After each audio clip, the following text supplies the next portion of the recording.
All right, guys. So now I'm going to move on to a discussion on the topic of personality. So, whereas social psychology from the previous unit is an area of research that's much more interested in the external or environmental influences that shapes someone's behaviors, thoughts, etc., personality is much more about the more stable internal characteristics that people carry around within themselves. So, any personality characteristic is meant to be a semi stable or relatively enduring, sort of a natural inclination. We often refer to this as the study of individual differences. So, these are the factors that come from within an individual. Our personality is thought to influence our behavior across many different situations. The idea is that if I'm a certain kind of person, let's say I'm someone who's very friendly, this would be something that you would assume is going to influence your behavior across many different environments. So, whether or not I'm in an environment among friends, in a casual environment, or if maybe I'm in a more formal environment, the idea is that warmth or friendliness might translate situation to situation. So, it's an us factor, not a situational factor. It could also be termed our characteristic pattern of thinking, feeling, and acting. So, our personality is again going to be whatever individual internal characteristics that we use to operate our behavior and decide what to do. It's essentially the kind of person that we are. Personality is definitely an area of study that's yielded lots of different sort of lay ideas of how to properly assess it. Personality quizzes and inventories are extremely popular. Any BuzzFeed quiz that seeks to ask a set of questions about your behavior or your tendencies and then sort you into a category, this is basically a form of a personality questionnaire. So, a personality questionnaire is going to be any set of questions that are meant to get at somebody's personality characteristics. So, obviously, these are going to range from your sort of light, fluffy, non scientific BuzzFeed quizzes, but they can also be very strictly scientifically studied, vetted, and validated. And so there are scientifically approved, more stable, reliable, and valid personality questionnaires that have been developed by personality psychologists.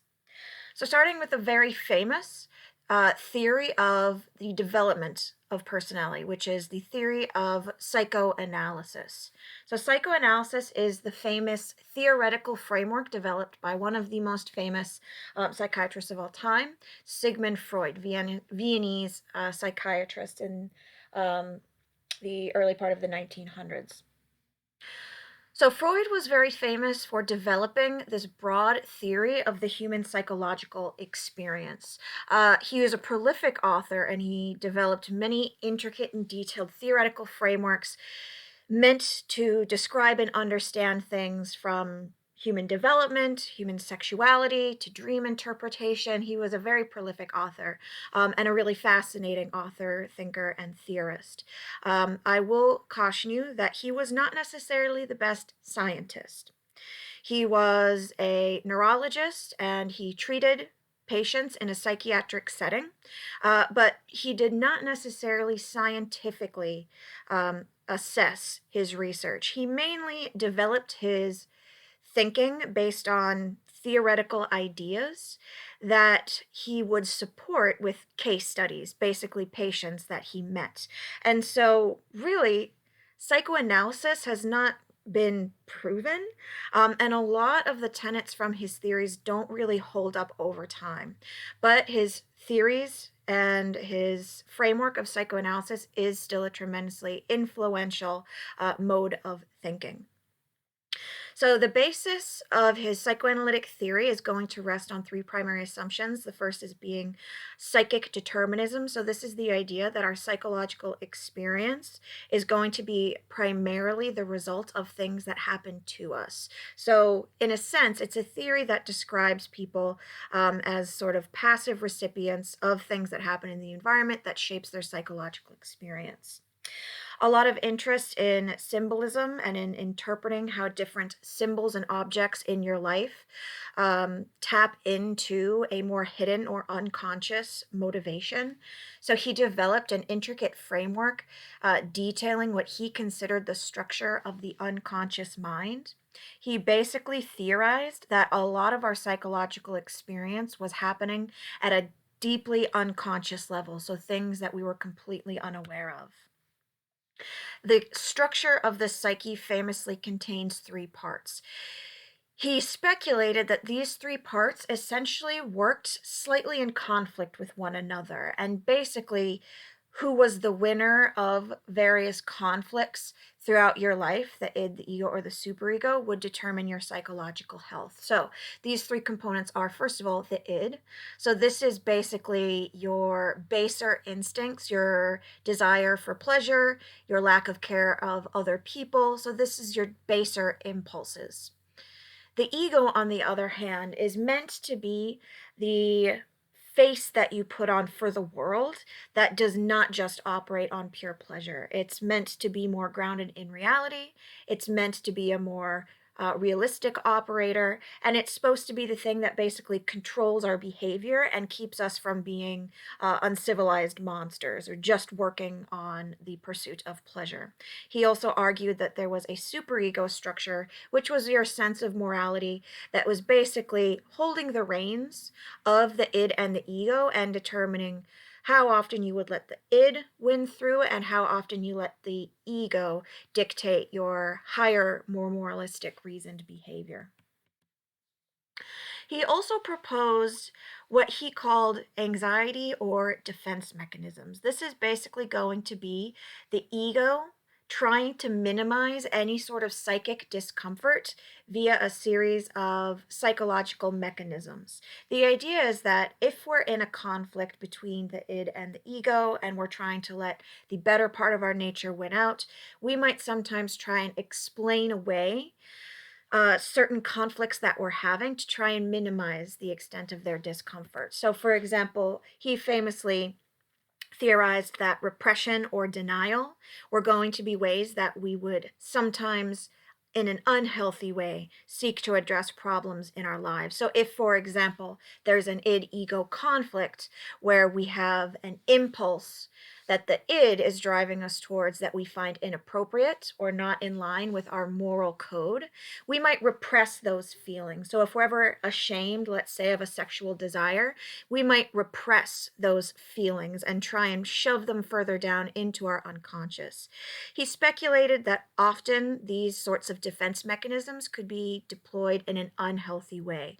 The idea is that if you're trying to repress a certain impulse that you have, you're never going to fully be able to get rid of it. So it might end up ultimately exacerbating your feelings of anxiety or your distress. So part of his idea of treatment was in identifying which defense mechanisms were being used so that people could make their more unconscious struggles more conscious so that they could deal with them.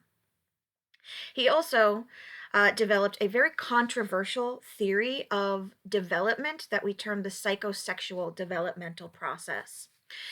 So this is his basic weird obsession on oral and anal and phallic symbols. Freud was super weird, and this is probably where he gets as weird as possible. He basically theorized that sexuality is with us from infancy and that we pass through a series of sexual stages in our development, and it's critical that we successfully make it through the basic conflicts that can exist at each stage and pass through them, and that we could get stuck in one of these stages if, for example, we're developing a fixation and an unhealthy obsession at any particular stage. So if you've ever heard the term oral fixation, this is the idea that when we're very young, so from birth to about a year and a half of age, our primary source of pleasurable interactions with the world are going to be occurring through your mouth. So the pleasure of nursing, of sticking things in your mouth and sucking on them. The idea was that pleasure is derived orally from this stage. So if someone were to get stuck at this stage because of a conflict or an unhealthy fixation, the idea is that it might manifest in strange behaviors later on in life. So an obsession with putting things in your mouth. So he basically theorized that there were a series of these stages that people had to make it through in order to have adaptive or healthy sexuality.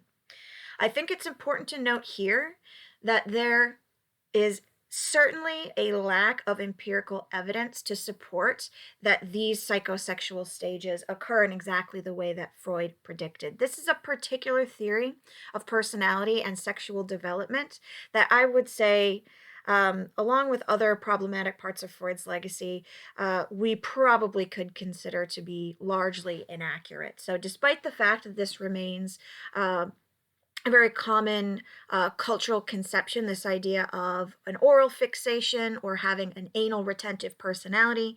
Those are cultural phenomenon that were derived from the psychosexual theory. So certainly it's still influential today, despite the fact that developmental research, I would say, has uncovered that these stages are not necessarily perfectly accurate.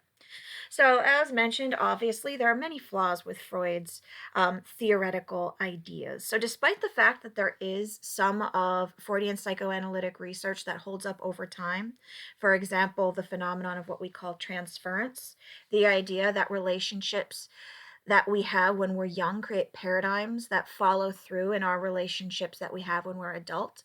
That was an idea that Freud created, and that does have support for it. But Freud's larger psychoanalytic theory overall is really hard to prove and disprove. The idea of there being this inaccessible unconscious mind, the idea is, how are we ever going to really prove that? So, one of the main problems with the scientific validity of Freud's theoretical framework is that it's hard to prove or disprove many of his ideas. And in fact, a lot of what he would have predicted based on his theories don't actually appear to come true when attempted to be validated in an empirical setting. Additionally, he created his theoretical framework on a very specific sort of kind of person. Most of his patients were wealthy Viennese women, and they displayed certain psychological phenomenon, and he largely created his theories around that very specific kind of person. So the idea is, his theory came from his experiences and his case studies, but that might be largely unrepresentative of how people are in general. Freud, though, was a very influential thinker at the time, and he created a group of devotees in his Viennese school. So there's an abundance of neo-Freudian thinkers who are quite famous in their own right, who developed slightly different theories than Freud's. Freud was, as an individual, quite uptight about his theory, and he was not very forgiving of people criticizing or critiquing him. So whenever he had followers who developed slightly different theories, branched out, a fair amount of time they would have falling outs with Freud himself. But a fair amount of the critiques that his neo-Freudian colleagues came up with thought that his overemphasis on sexuality was to the detriment of the validity of his theory. So he basically was a little bit too hung up on sex, which I think we can all agree is absolutely the truth. Additionally, they didn't always necessarily agree with his idea that our psychic development was fixed and determined from the get-go, and that basically we're not in control of our ability to achieve personal growth. Most theorists who followed Freud believed that we weren't sort of dealt a specific hand, and our fate was sealed from the get-go.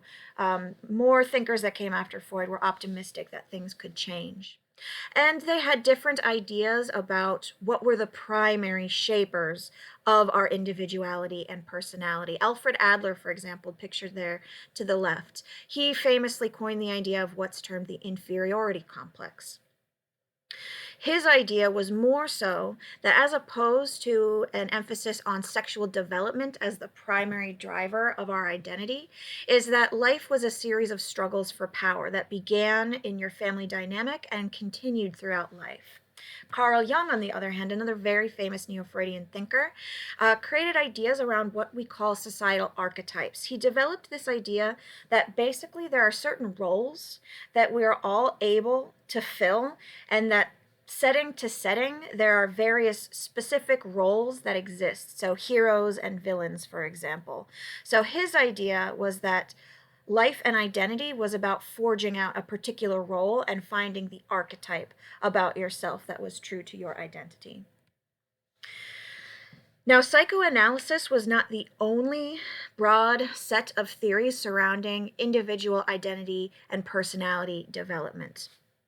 The humanists that came after the psychoanalytic legacy, for example, are your humanistic theorists. So humanistic psychologists were a group of individuals whose theories surrounding identity and personality development focuses on the conditions that support your healthy personal growth. So it's a little bit more of a positive tack on human identity development. So a very famous humanistic theory on identity development is Maslow's hierarchy of needs. So this is a very famous idea that basically outlines a series of hierarchical needs that need to be fulfilled, and that life is a journey in which we're trying to make it through the hierarchy to the top.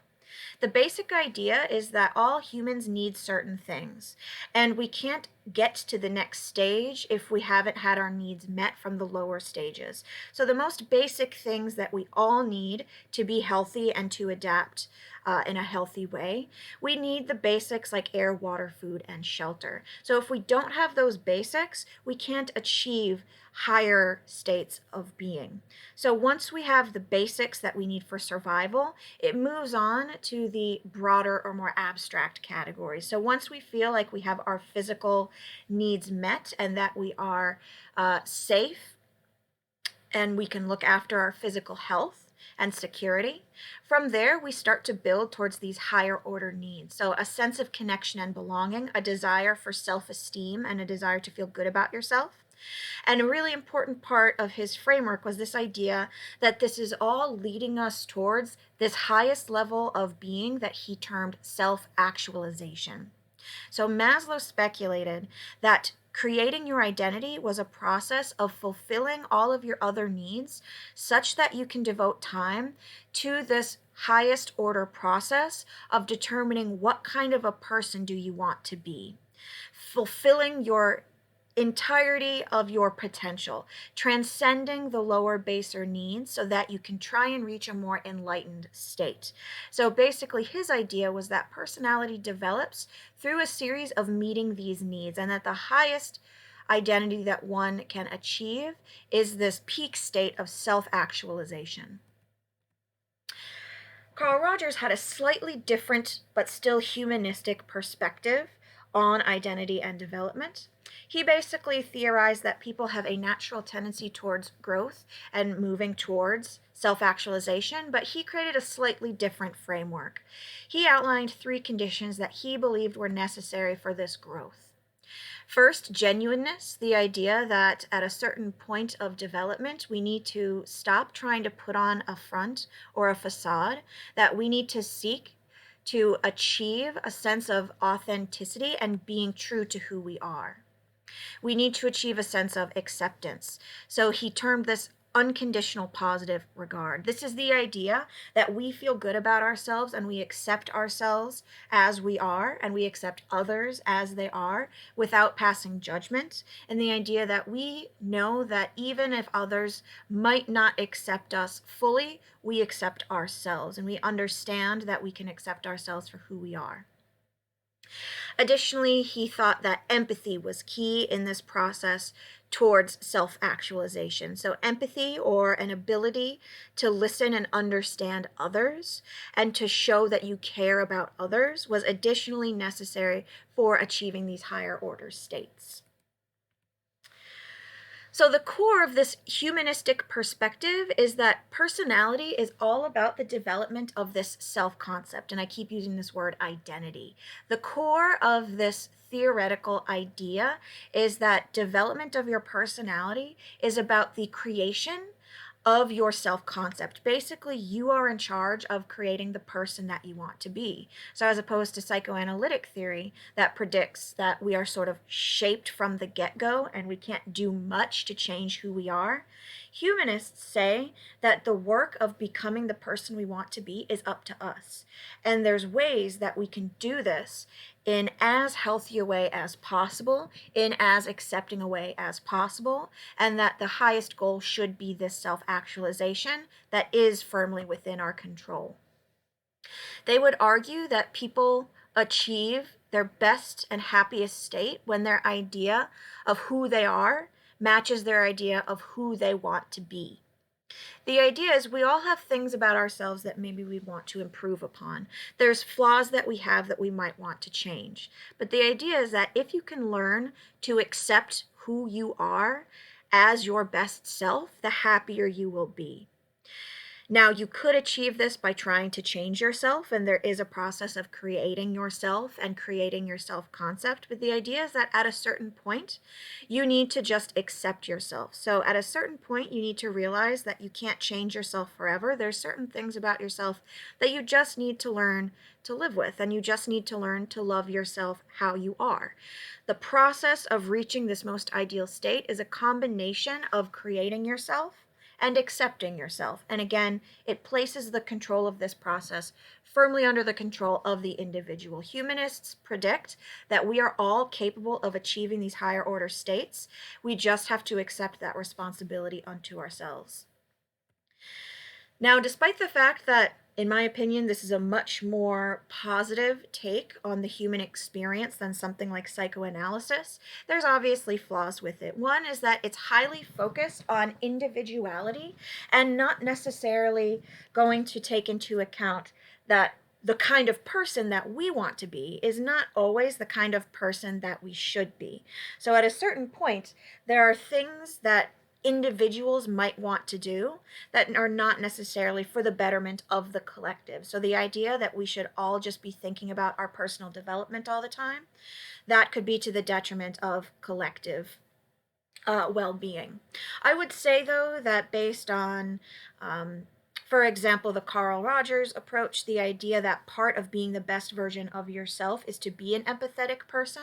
I would say, despite the fact that humanism is very individually focused and it can come off a bit selfish or self-centered, I think the idea is that if you're trying to achieve this state of self-actualization, you will become likely, hopefully most of us, would become the kind of person that not only we want to be, but the kind of person that we're proud to be and think does help the others around us and is good for the collective. And a related critique is the idea that if humanists are basically predicting that humans just need to accept themselves and learn to accept and love their own idea of themselves and be accepting of their identity to achieve a higher state, it discounts the fact that there are evil people in the world. There are people who are naturally inclined to do terrible things. There are violent people. There are monstrous people. And humanism doesn't necessarily take that into account. There certainly are people out there in the world that if they were to have basically no restrictions on what they wanted to do and who they want to be, would choose to do monstrous things. So I would say that despite the fact that humanism is a more positive perspective, it does have its limitations. Okay, so moving on to what we refer to as the trait theories of psychology. So a trait is going to be any single individual characteristic that is used to describe a certain tendency that someone has. So when I mentioned earlier the idea of personality being your semi-stable characteristics, this is a trait. A trait is any personality characteristic that you slap a label on that has some connotation for a tendency that someone will have, a certain proclivity someone will have, a certain pattern of behavior someone will have. So any trait theory of personality is basically going to be predicated on the idea that we're made up of a collection of these traits, and that personality theorists can identify the traits that exist, person to person, and we can measure and capture them. So the idea is to identify what the various traits people are theoretically capable of having, and then measuring the actual amount of that trait people have. So we're going to talk about a series of trait theories. Basically, trait theorists differ in terms of what they predict the core traits that we have are, and slight differences in measurement. But this is what unites all your trait theories. The idea that there are a series of characteristics that we are capable of having, and our overall personality is going to be where we're at in all of those traits. Basically, if you can identify all the traits that are possible to have, we sort of individually have our knob turned up some level on all of those traits, and our overall personality is going to be our levels of all those traits. So again, personality is all about individual differences, so the ways people differ. Everyone's going to have a different constellation of traits that define who they are as a person.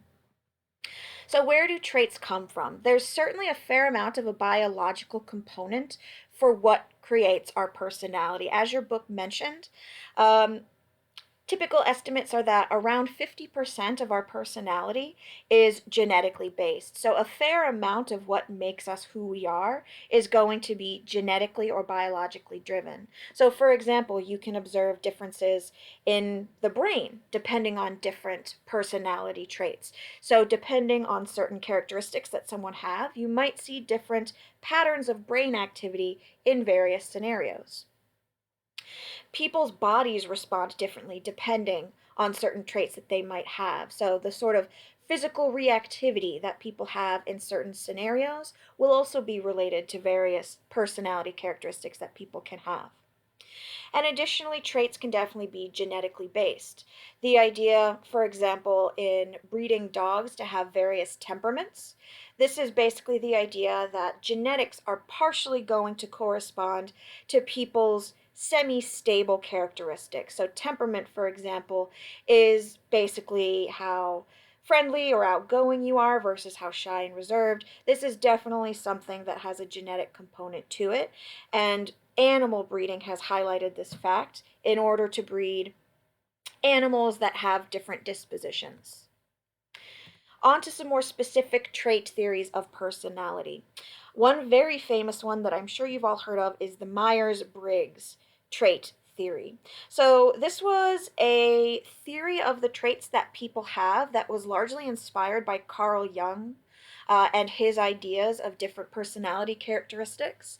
So the Myers-Briggs, if you've ever taken it, basically the idea is that it gives you a constellation of different identity factors. So are you extroverted? Are you introverted? Are you warm? Are you cold? So this is a really famous personality inventory, and it's used a lot, and a lot of people have taken it to get their personality type. I will caution you against looking to the Myers-Briggs as a good, standard, scientifically validated personality inventory. So the theory about these being the particular traits that we can identify in people, as I've mentioned, personality traits are meant to be largely stable. Now, one of the problems with the Myers-Briggs inventories is that people don't seem to have very reliable results. There's not what we call a lot of test to retest reliability. So someone might take the Myers-Briggs indicator at one time period and get a result, and they might answer the questions days, weeks, months later and get a very different answer. This indicates that there's likely a problem with the kind of questions being asked or with the underlying constructs that are being assessed. If people are not getting reliable results on this personality inventory, it either indicates that the traits themselves are not particularly stable, i.e., not personality, or the questions themselves are not worded particularly well. So the Myers-Briggs doesn't really show any of the indications of a scientifically validated questionnaire. It's not good at predicting behavior. It's not good at predicting your response or reaction in various scenarios. So despite the fact that this is one of the most famous personality inventories and it's used in many scenarios, some employers will even administer the Myers-Briggs type indicator to prospective or current employees to help determine things like how to structure the workplace. This is dumb and people shouldn't do it. The Myers-Briggs is a garbage inventory. It's a garbage theory of personality traits, and we should probably stop using it. That's all I'll say about that. All right, moving on to another trait theory of personalities. I'm going to say this wrong.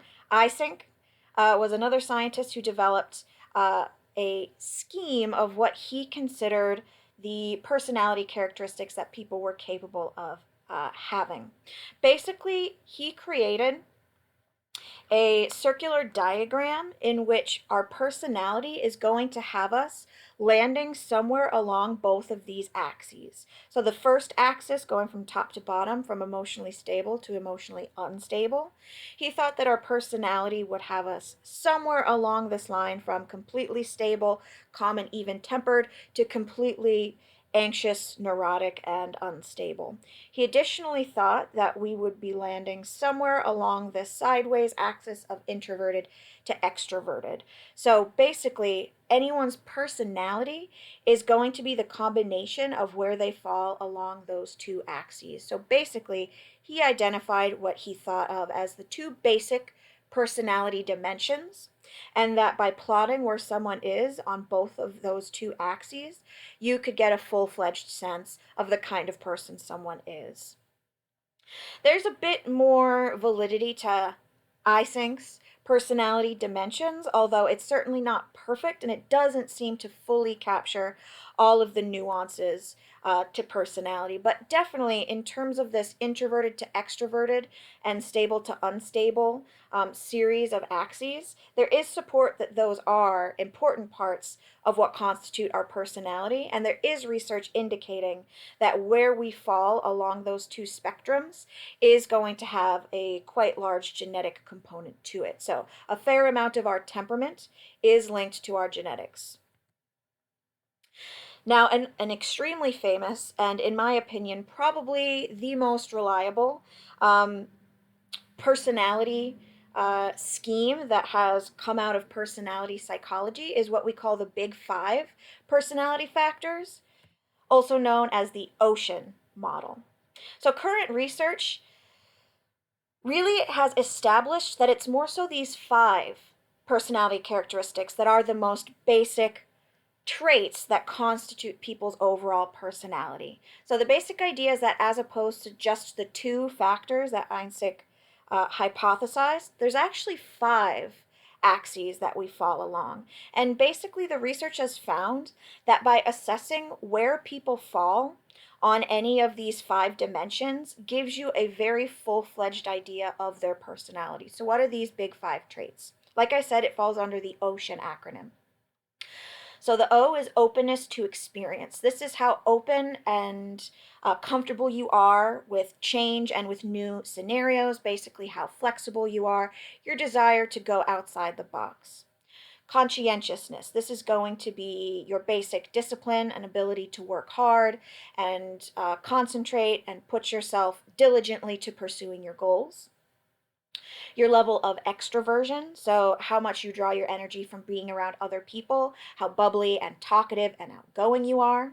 Your agreeableness, how helpful and trusting and friendly you are, how accommodating you are, your likeliness to want to establish close friendships and help out people that you care about. And finally, and a personal favorite, neuroticism, your basic anxiety, moodiness, and irritability. Okay, so the idea is not to establish the specific levels of this trait that people in general have. Again, personality is about the differences that we have, about what makes us unique.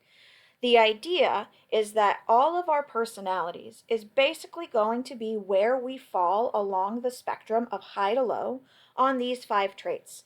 So you can think about your personality as a combination of where you fall along all of these traits. So are you a person who's very open to experience and very extroverted and very agreeable, but not so conscientious and not very neurotic? Or are you someone who's quite neurotic but also quite conscientious?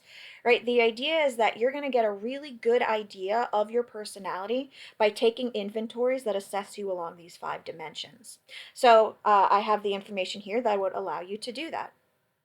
And this is the basic structure of your uh, uh, well structured, scientifically validated personality questionnaire. So the idea is you need to give some clear instructions about what the questions are that people will be answering. So below are a number of personality traits that may or may not apply to you, and you basically rate yourself along a Likert scale of how strongly you agree that something is true about you. And you just answer a series of questions where you assess how much you see yourself as these 10 qualities. Now, this is a very short version of a Big Five questionnaire. There are much more extensive questionnaires that ask a lot more in-depth questions. The idea is that you're going to probably get a better insight into your personality with those slightly longer questionnaires, but this is just a sort of a quick and dirty questionnaire. Okay, so this would be how you score yourself. Basically, there were a couple questions along all of the 5 dimensions, and you would just score yourself along those 5 dimensions. Some of the items were what we call reverse scored. This is basically a question that's written in the opposite direction of all of the other questions. So, for example, if there was a question assessing extroversion that asked how introverted you were or how reserved you were, right? The extent to which you agree to that statement actually indicates less extroversion. So you would have to account for the fact that answering on the higher end on that question actually puts you on the lower end of extroversion. So that's basically how you would reverse score, just so you could correctly place yourself along these dimensions. Okay, so you basically could be anywhere along the spectrum for these questions. And the idea is then you can get a sense for which traits are you high on, which are you low on, and which are you somewhere in the middle. Again, the idea is that you're going to fall somewhere along the spectrum of low to high on all of these 5 traits. And once you have your levels on these 5 traits, you have a pretty good idea of your personality. Again, the Big Five Ocean model is very well supported by the research. It is a lot more reliable than your Myers-Briggs. It appears to be scientifically validated, meaning that the questions actually get at what they mean to get at. The constructs are well defined and the questions are well written, and these do appear to be core personality traits that we all have to varying degrees.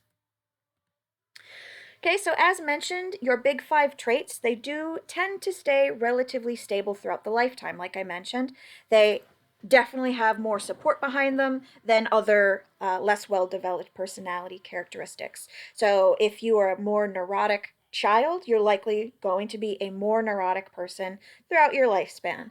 Obviously, things can change, and sometimes you're in a different mood based on different circumstances, right? Mood and personality are not quite the same thing.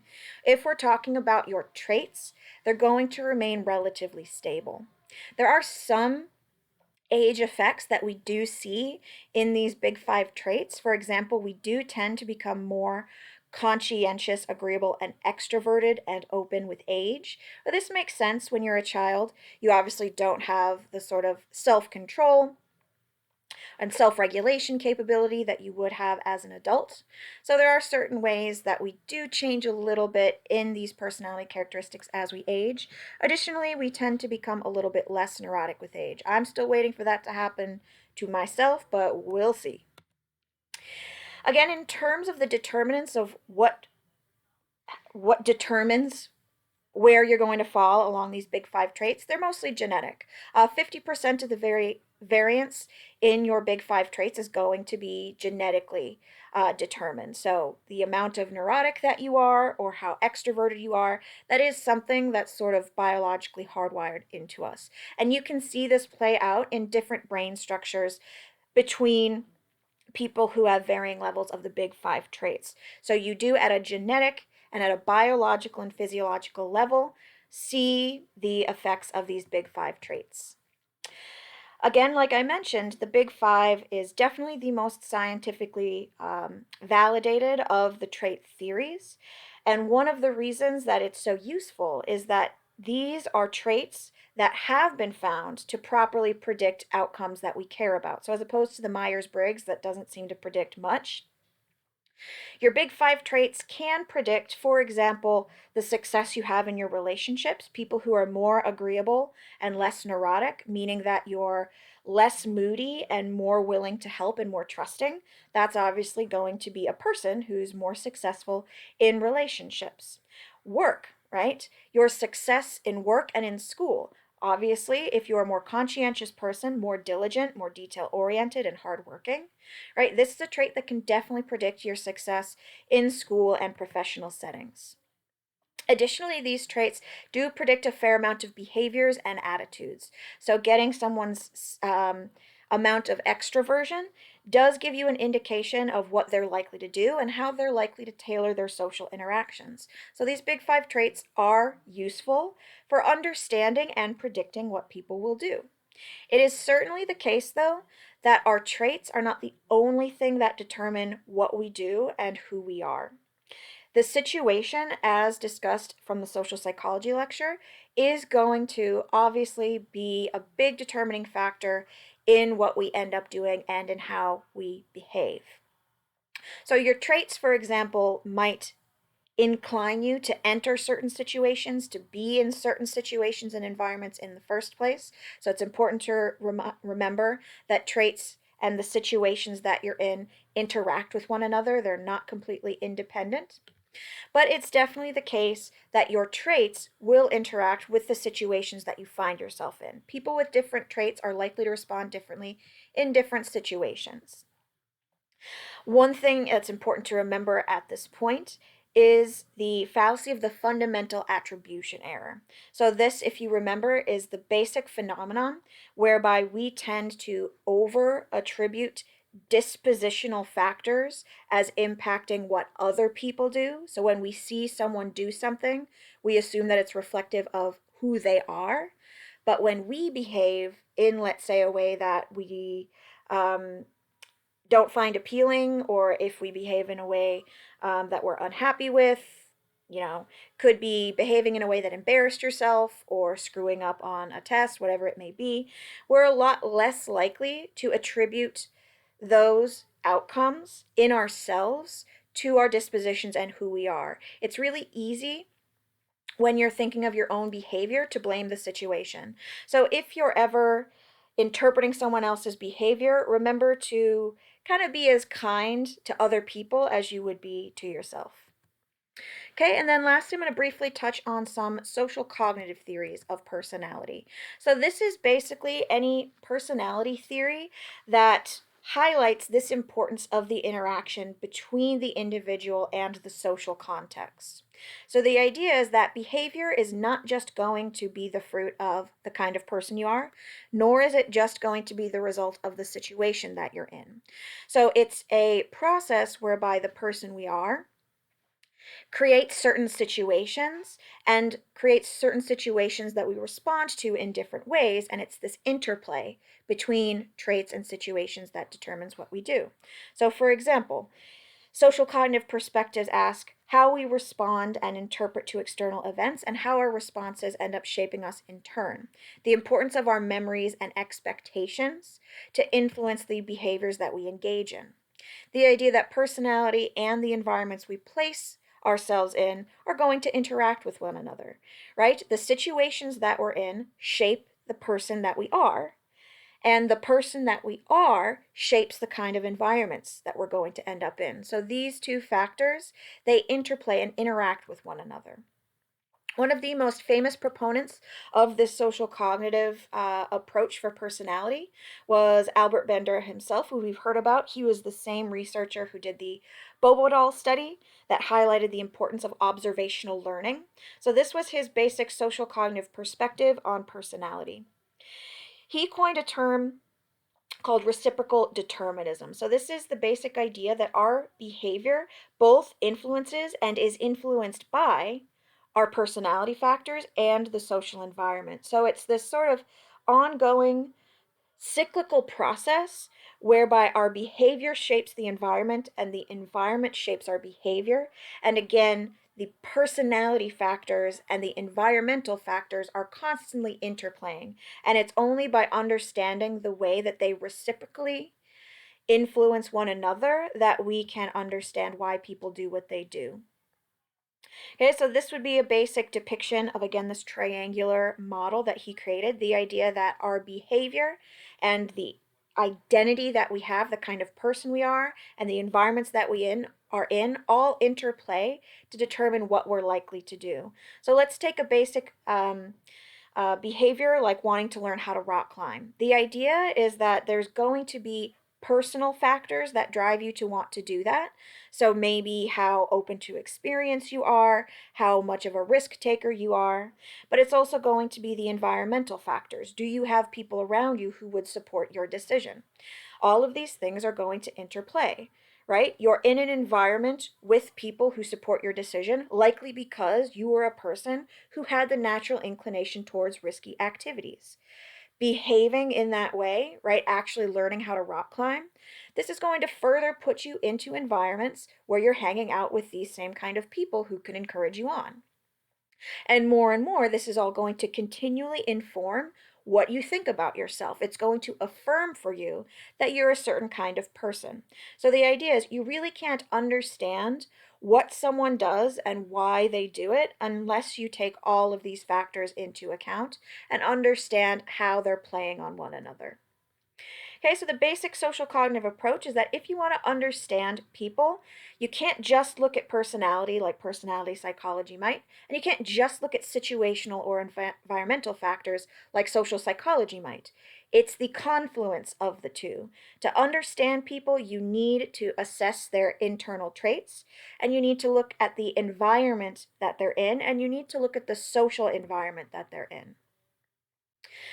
Okay, part of evaluating the social cognitive perspective, it may distract us from noticing an individual's feelings, emotions, and inner qualities.